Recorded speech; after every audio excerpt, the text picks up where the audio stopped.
که څوک وغواړي چې په ملک کې امن وي، په ژوند کې خوشحالي وي، په رزق کې ډیروالی، په مال او دولت کې برکت وي، نو 5 خبرې دي چې باید ډیره پاملرنه ورته وشي او په یاد یې ولري. رسول الله صلی الله علیه وسلم فرمايي چې کله په کوم قوم کې بې حیایي ډیره شي او عامه وي، الله تعالی په هغو باندې داسې مرض او تکلیفونه نازلوي چې د هغو تیرو پیړیو هم کله په هکله نه وي اورېدلي.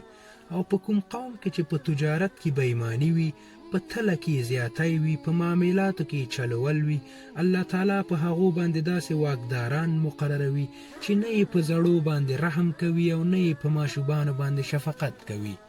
چې کله کوم قوم زکات او صدقې ته د تاوان پر سترګه ګوري، الله تعالی به د هغو په رزق کې تنګي راولي. له اسمانه به په یو قطره باران هم نه وی ورولی که چیرې د منځکې په سر بې زبانه حیوانات نه وی.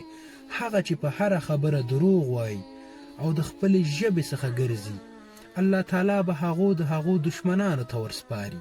د خپلو کورو په منځ کې به یې ذلیله کوي او مالونه به یې چور کوي. په کوم قوم کې چې عدل او انصاف نه وي او هلته قانون د پښو لاندې وي، الله تعالی به هغه قوم په خپلو کې نښلوي او یو بل به سره وژني. السلام علیکم.